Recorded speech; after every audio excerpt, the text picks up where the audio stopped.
Étudiants, bonsoir et bienvenue dans le cours de statistique descriptive à la faculté des sciences juridiques, économiques et sociales d'Oujda. Donc je vais vous présenter ici le troisième chapitre, et c'est le dernier chapitre, et qui est intitulé Indice statistique. De quoi s'agit-il? Donc, c'est en fait une mesure statistique ou une mesure de changement qui mesure le changement généralement d'un agrégat, d'une quantité, d'une variable entre deux instants généraux. Donc, dans ce chapitre, on va voir, on va introduire bien sûr, et puis on va voir deux types d'indices. Le premier, c'est les indices ou l'indice élémentaire, et le deuxième, l'indice synthétique, c'est-à-dire l'indice composite.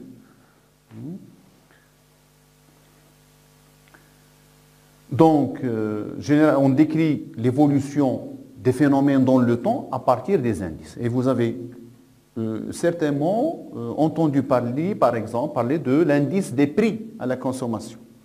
Les indices de bourse, le Dow Jones, le MASI marocain, Moroccan All Shares Index, le MADEX marocain de la bourse de Casablanca, le Standard & Poor's, le CAC de la France, l'indice de la bourse de France et plein d'autres indices. Alors c'est quoi cet indice? Eh bien, c'est une mesure qui en fait évalue la variation relative d'une grandeur entre deux situations différentes. L'une de ces situations étant prise comme référence. Donc, une situation et une référence. Donc, dans ce cours, qu'est-ce qu'on va voir? Comment construire un indice, premièrement, élémentaire, et deuxièmement, comment construire un indice synthétique, composite, et comment, et c'est ça le plus important, c'est comment interpréter un indice. Comment faire parler un indice de bourse, par exemple. Si je dis que l'indice de bourse de Casablanca, il est égal à 180, par exemple, ça veut dire quoi? Donc c'est ça ce qu'on va voir dans ce cours. Alors l'indice simple, c'est quoi? C'est un indice élémentaire qui porte sur une seule grandeur, c'est-à-dire on mesure l'évolution d'une grandeur entre deux dates, mais d'une seule grandeur. Et peut-être vous avez compris, par opposition, l'indice synthétique, c'est un indice qui synthétise l'évolution de plusieurs grandeurs entre deux dates. Par exemple, l'indice des prix. Puisque l'indice des prix, il va essayer de mesurer l'évolution des prix de beaucoup de marchandises, de beaucoup de produits entre deux dates. Donc, on appelle ça un indice synthétique. Alors maintenant, la définition mathématique. Supposons qu'on a une variable, je vais l'appeler G, c'est-à-dire comme grandeur, une variable en fait numérique, qui prend deux valeurs. Une certaine valeur, je vais l'appeler G0 à l'instant 0, et une valeur GT à l'instant T. Alors l'indice simple de la grandeur G, je vais l'écrire IT par rapport à 0 de G, c'est de point égal, c'est-à-dire par définition il est égal à la grandeur à l'instant T divisé sur la grandeur à l'instant 0. Et le taux de variation sera en fait, c'est quoi? C'est la variation, c'est delta G sur G0, c'est-à-dire G de T moins G0 sur G0. Si on développe ça, G de T moins G0 sur G0, ça donne quoi? Ça donne G de T sur G0 moins G0 sur G0, et ça donne IT, l'indice à l'instant T, GT sur G0, moins 1. Et par conséquent, le taux de variation, c'est toujours... le taux de variation, c'est l'indice moins 1. Et généralement, par exemple, je vais donner un exemple ici, le prix du dollar, par exemple, supposons que le prix du dollar a passé par rapport au dirham, de 10 dirhams à l'instant 0 vers 8 dirhams à l'instant T. Donc, l'indice du dollar, du prix du dollar en fait, entre l'instant T et l'instant 0, c'est 8 dirhams divisé par le prix à l'instant de référence 10. Ça donne 8 sur 10, 0,8. On peut l'écrire en pourcentage en multipliant par 100 et en écrivant 80%. Et le taux de variation, ce n'est rien d'autre que 0,8 moins 1, c'est l'indice moins 1, ça donne moins 0,2 et ça veut dire quoi? Ça veut dire moins 20%. Et on dit que le prix du dollar a baissé de 20%. Et ça veut dire en même temps, on peut le dire d'une autre façon économique, on peut dire que le dollar s'est déprécié de 20%. Quand on a une baisse du prix d'un produit, on dit qu'il s'est déprécié, surtout pour les devises. Et si on a une augmentation, on dit qu'il s'est apprécié. Okay? Maintenant, on va passer une autre écriture très importante, c'est l'écriture en base 100. Des fois, on écrit l'indice en base 100, c'est-à-dire on prend l'indice et on le multiplie par 100 pour faciliter les choses seulement. Par exemple, ici 0,8, si on multiplie par 100, ça donne 80. Et on dit que la base, elle est 100 à l'instant 0. Okay. Maintenant, on va voir quelques propriétés de l'indice. La première propriété, c'est la circularité, l'indice élémentaire. Et elle dit quoi en fait? Il dit si on a 3 instants, l'instant 0, l'instant t, l'instant t', quelle est en fait la relation entre l'indice à l'instant t' et l'indice à l'instant t par rapport à 0?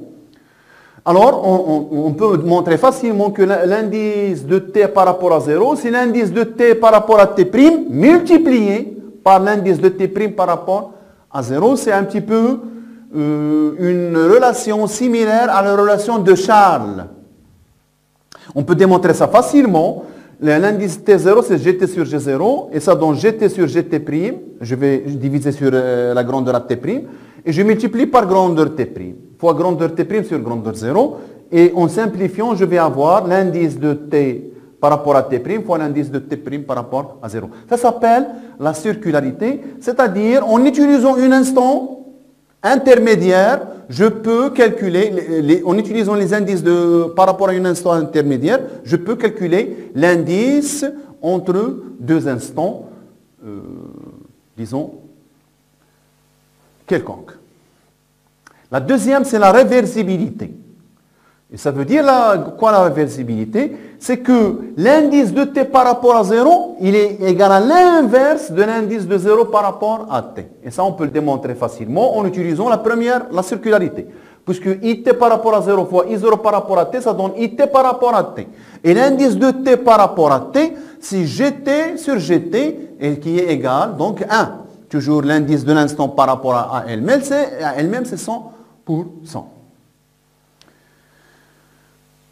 Et ça, bien sûr, ça va nous aider à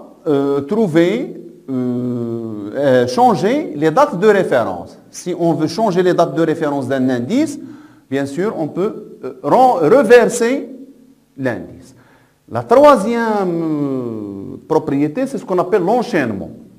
Et c'est quoi, en fait? C'est qu'un indice de t par rapport à 0, c'est l'indice de t par rapport à t-1, fois l'indice de t-1 par rapport à t-2, et ainsi de suite. C'est-à-dire, si j'ai des instants intermédiaires, je peux trouver l'indice des deux, en fait, l'indice qui mesure le changement entre deux instants au bord, en utilisant tous les instants intermédiaires. T-1, T-2, ce sont des instants intermédiaires, en faisant, bien sûr, la circularité.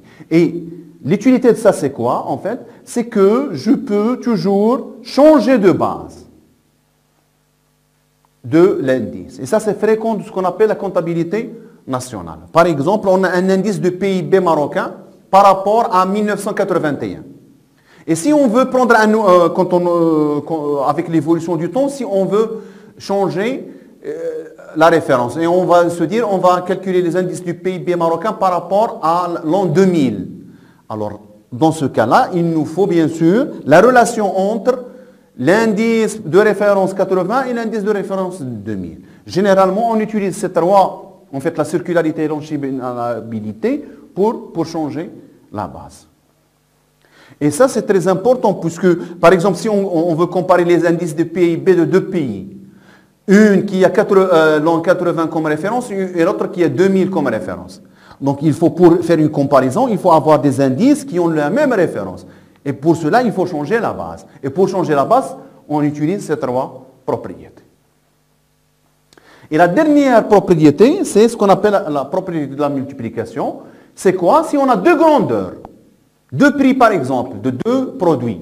Alors l'indice de la grandeur 1 fois la grandeur 2, c'est l'indice de la grandeur 1 fois l'indice de la grandeur 2. La démonstration, elle est très simple.